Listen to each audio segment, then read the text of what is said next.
رکھیں، لیکن یہ کیا بات ہوئی کہ جناب آپ کہیں میں ہر جگہ ہی حضرت ہوں؟ تو بات ہی غلط ہے، یہ ٹھیک ہی نہیں سرے سے۔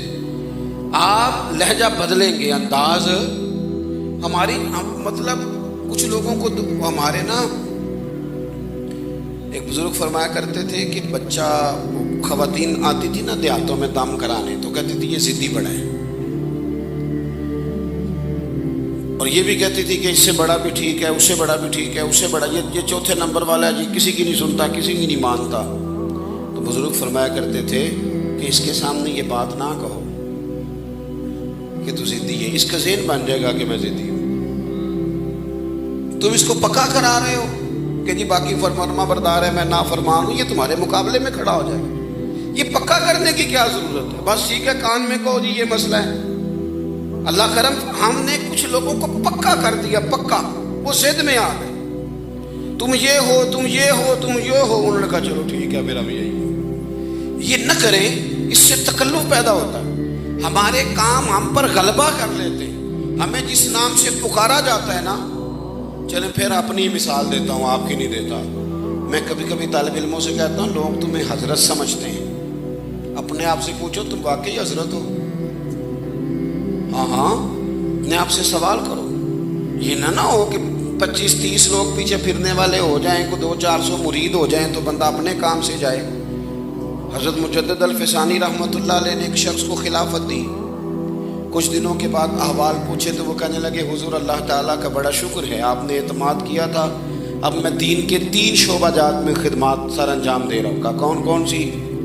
ایک تو کہنے لگے حضور میں تقریر کرتا ہوں، واعظ و نصیحت کرتا ہوں، اور دوسرا میں کتاب لکھتا ہوں، تحریر تصنیف تالیف کرتا ہوں، اور تیسرا میں اللہ تعالیٰ کے فضل سے تدریس کرتا ہوں، صبح پڑھاتا ہوں، کلاس میں جاتا ہوں، اسباق میں نے اپنے ذمے لیے ہوئے ہیں، تو تقریر بھی، تدریس بھی، تحریر بھی، تینوں کام کرتا ہوں۔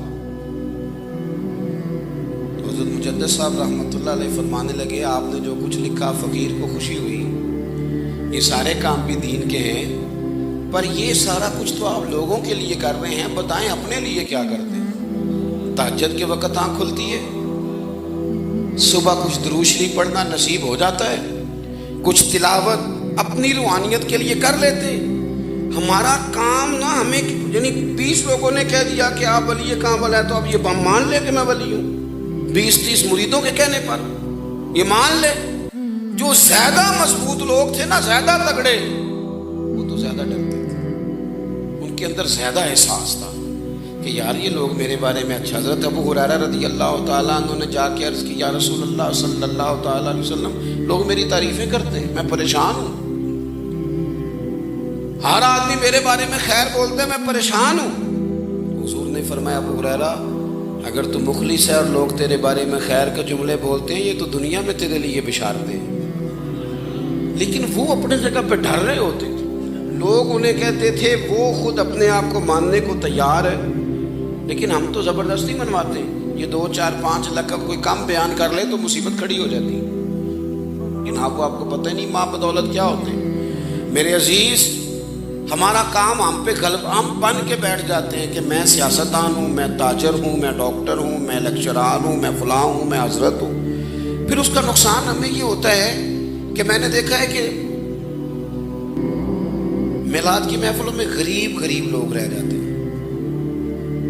اگر کسی بڑے آدمی کو کبھی بلانا ہے تو اس کو مسند صدارت دیں تو تب وہ آتا ہے، غریب لوگ رہ جاتے ہیں۔ اور دین آیا بھی شروع میں غریبوں میں ہی تھا، رہے گا بھی غریبوں میں، اور حضور نے فرمایا تھا قیامت میں جب میں جنت جاؤں گا تو آگے پیچھے دائیں بائیں غریب لوگ ہی ہوں گے۔ حضور نے مالداروں پر بھی کرم فرمایا ہے، لیکن حضور کو امیر نواز نہیں کہا جاتا، غریب نواز کہا جاتا ہے، غریب نواز ہے محبوب۔ جو سمجھانا چاہ رہا تھا واپس لوٹتا ہوں، ہم اپنے اوپر غلبہ کر بیٹھتے ہیں کہ میں فلاں صاحب ہوں۔ نقصان کیا ہوتا ہے؟ تر و تازگی ختم ہوتی ہے۔ آپ کو پتہ ہے ڈاکٹر مشورہ دیتے ہیں کہ صبح سیر ضرور کریں، کام جو بھی کریں سویرے سیر۔ کیوں؟ وہ کہتے ہیں آپ کو تر و تازگی کی بھی تو ضرورت ہے نا۔ میں جو بات آپ سے عرض کرنے لگا ہوں اس پر غور کریں، کام کوئی بھی کریں لیکن رات کو ذکر مصطفیٰ ضرور کریں۔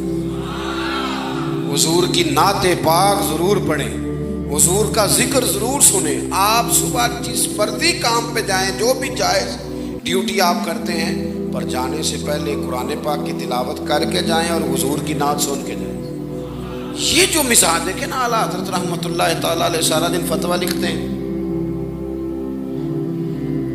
غیر مسلموں کے اعتراضات کے جواب، بے دینوں بدعقیدوں کے اعتراضات کے جوابات، ڈھیر ساری ڈیوٹیاں اور بڑے کٹھن مراحل سے سارا دن گزرنا. لیکن رات ہوتی ہے تو پتہ کیا کہتے ہیں؟ کہتے ہیں ان کی مہک نے دل کے غنچے کھلا دیے. ان کی مہک نے دل کے، کبھی شعر پر غور تو کرو کیا کہہ رہے ہیں. ان کی مہک نے دل کے،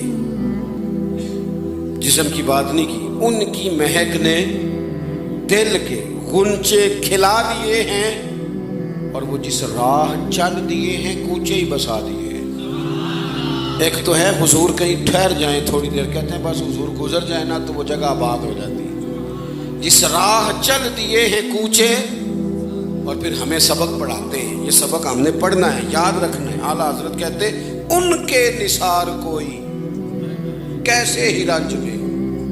کوئی بھی دکھ ہے آپ کو، کوئی بھی غم ہے، تو یہ دیکھیں ٹینشن ختم کرنے کا نسخہ، ان کے نثار کوئی کیسے ہی رنج میں ہو، وہ جب یاد آ گئے ہیں تو سب رنج بھلا دیے، جب یاد آ گئے ہیں تو سب غم بھلا دیے. کہتے ہیں حضور کو یاد کرو، نبی پاک کو، سارے دکھ شک میں نا. ایک بڑے شاعر ہیں پاکستان کے، میری ایک دفعہ ملاقات ہو گئی تو مجھے نہیں اندازہ تھا، تو مجھے کہنے لگے میں تو مولانا کا ایک شعر پڑھا، ایک شعر. کہنے لگی کیا کروں، بڑے شاعر دیکھے، بڑے ادیب دیکھے، لوگوں نے بڑی بڑی محبوب کے لیے باتیں کی، پر اس بندے نے تو قلم ہی توڑ دیا. یار میرا خیال تھا کہ شاعر کوئی مشہور شعر کوئی انہوں نے اعلیٰ حضرت کا. کہنے لگے یار یہ دیکھو نا کیا کہتے ہیں اعلیٰ حضرت. کہتے ہیں جس کی 2 بوند ہیں کوثر و سلسبیل. نہیں سمجھ نہیں آئی نا آپ کو بات. جس کی 2 بوند ہیں، یہ جو کوثر اور سلسبیل ہے یہ تو حضور کی 2 بوند ہیں صرف. یہ تو 2 بوند ہیں، صرف 2. کہتے ہیں جس کی 2 بوند ہیں کوثر و سلسبیل، 2 بوند تو جی 2 بوند ہیں تو باقی دیکھیں یہ کمال ہے. یعنی سارا دن جو کام ہو رہے ہیں وہ ہو رہے ہیں، لیکن رات کو ذکر مصطفیٰ ہو رہا ہے تو ہر چیز تر و تازہ ہے، ایسے جیسے روح تازہ ہو کے آئی. جس کی 2 بوند ہیں کوثر و سلسبیل، ہے وہ رحمت کا دریا ہمارا.